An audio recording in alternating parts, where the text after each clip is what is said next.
Yeah, so we got married in June of 2023, and his dad told us about this newlywed blessing the Pope does called the Spousy Novelli. And how it works is in the first few months of your marriage, you can go to the Vatican, and after a general audience, which happens like once a week on a Wednesday, where the Pope talks to the crowd, he'll go out to the married couples. You get like special tickets and go sit at a reserved section in the Vatican, and he'll come and bless your marriage. And the key is you have to be dressed in like wedding clothes. So you would be like in your wedding dress and in a suit. And so we went in June, so it's like 100 degrees out. So I got like not my actual wedding dress. I got like a small, like different white dress. We went and we like listened to his whole audience, and we through researching this tradition of like doing the newlywed blessing, we heard of this other tradition where if you buy the Pope's Zacchetto, which is like the skull cap he wears, uh, you can ask him to switch with you and he'll switch hats with you. So we found his tailor and went to his tailor, and it's this really cool Italian shop where all these guys speak Italian, and we don't speak any Italian. So we asked to buy one of his custom hats. And when he came to bless our marriage, after he did that, I asked him in Italian, and I don't speak Italian, to switch hats with us. And he chuckled, but then he reached out and switched hats with us. And so now I can say I made the Pope laugh, and we have his hat. And we keep it in a little case, but it's pretty cool. Yeah. So this is the Pope's hat.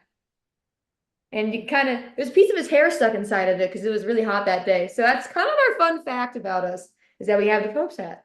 Months of research, months of emailing nuns all over Rome to figure out how do we get this to work. So it was really it was our one goal in Rome. We spent a lot of money to get there, and that was our one thing, was we are going to meet him and hopefully switch his hat. And just by God's choice, it happened. So Yeah, he's such a people person that he loves going out and meeting everybody, especially young people. So we were excited, to go out and ask him. And then, it was just so fun that we like made him laugh because he's the Pope that laughs, right? So it's just so cool that we got to experience that with him. yeah, and this was after, he would go around in his car for 20 minutes, he would give his speech, and then we saw him like an hour after he gave his talk. He had been meeting people for an hour before seeing us. So he just loves to be out in people, even when it's 100 degrees. We love Pope Francis, and we really hope he turns a corner and gets better. And our hearts and prayers are with him during this time. But always kind of hard to see him sick like this. It's sort of a bittersweet thing as Christians. The suffering and death is always kind of at your forefront, that you're always preparing for it. But there's also a sweet moment that knowing that as soon when he does pass, he'll get to meet our Lord, and there's a resurrection at the end. So yeah, it's always a bittersweet thing. Well, being a Catholic and having met the Pope a number of times, and given the fact that the Pope is really a wonderful person, has been or is a wonderful Pope, it's really it's quite emotional to know that he is so ill right now, and not knowing what's going to happen in the next hours or the next days is a bit emotional for all of us here. So I do work with the Vatican Museums, and as a result go to Rome rather often, and then on some of those occasions we have the opportunity for a private audience with the Pope. I mean, he has a very dry sense of humor. He is very approachable. When he walks into the room, and because you're waiting for him to come in, and he walks in, he just beams. He's a very charismatic person in a very quiet way. So it's always I go away from there sort of being rejuvenated in a certain sense. Well, he is, every pope is their own person, and every pope in their own age is themselves. And so Pope Francis is himself, and he you know, he does certain things. He's very humble. He does not like all the pomp and circumstance that surrounds the papacy. You know, he didn't want to live in the Apostolic Palace. He lives in the guest house in Vatican City State. He eats with the people who are staying in that guest house. So he's very humble. He also is a great listener. He wants to listen to the voice of the church. And so the most recent synod was exactly doing that, listening to the church throughout the world. I mean, he talks about listening to the church on the peripheries. You know, traditionally, when you think of the Catholic Church, you think of Italy, you think of Rome, Europe, but this Pope, who came from the peripheries, I mean, he's from Argentina, wants to bring the whole world to Rome and listen to the world church. He also is very committed to the care of people who are poor. Like he established showers and a health clinic for people who are homeless. Previously, people who would sleep, you know, St. Peter's Square, these beautiful arms, the Bernini columns, people who would sleep under those columns would be made to move. But with Francis, they can all stay there, spend the night. There are showers, and so he's also very concerned with migrants and with immigrants. He's very concerned with the planet. And you know, one of his encyclicals particularly deals with us needing to take care of our planet. You know, I think he's very much rooted in the tradition and rooted in Scripture. And so to say, maybe forward thinking is a better word. He's willing to reimagine things and to listen to people to help him reimagine things. You know, and you know, when it comes to women, for instance, he appointed, so Vatican City State is the state where the Holy See, which is the church, actually resides. And he just named the first woman, Sister Raffaella Petrini, to be the president of the government of Vatican City State, which is the first time. She's the highest ranking person in Vatican City State.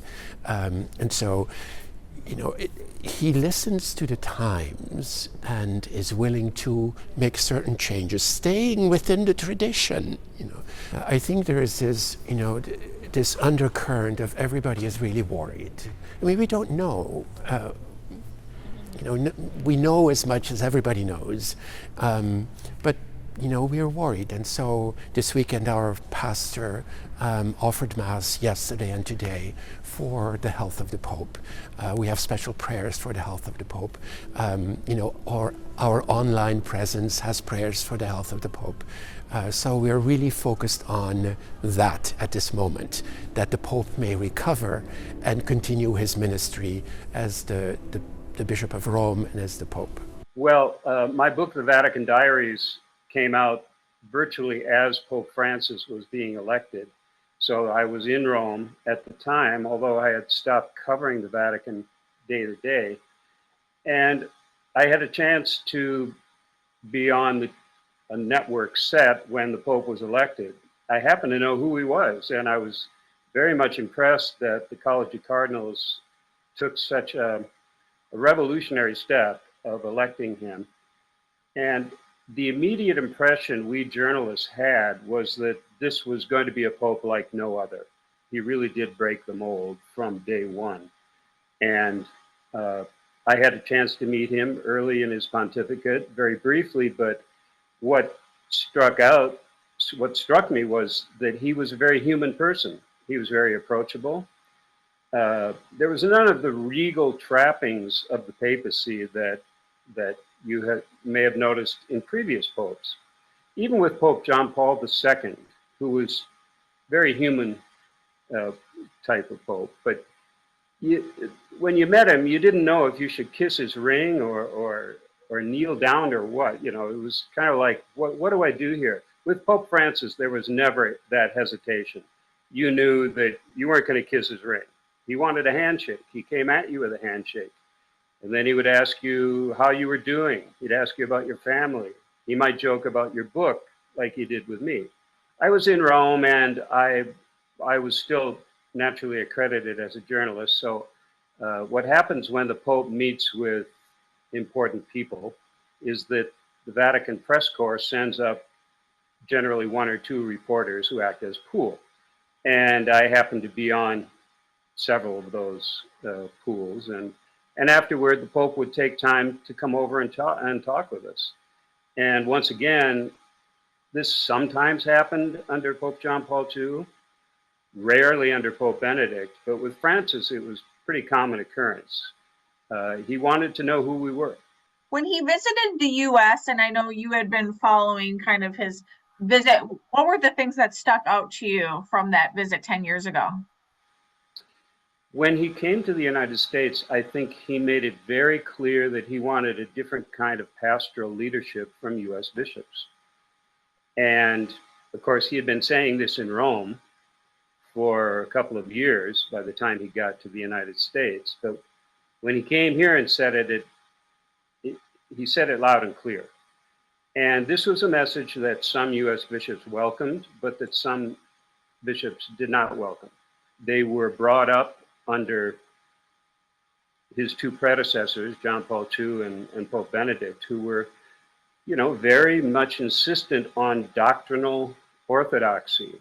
And they were very much insistent on this is what you must believe to be a Catholic.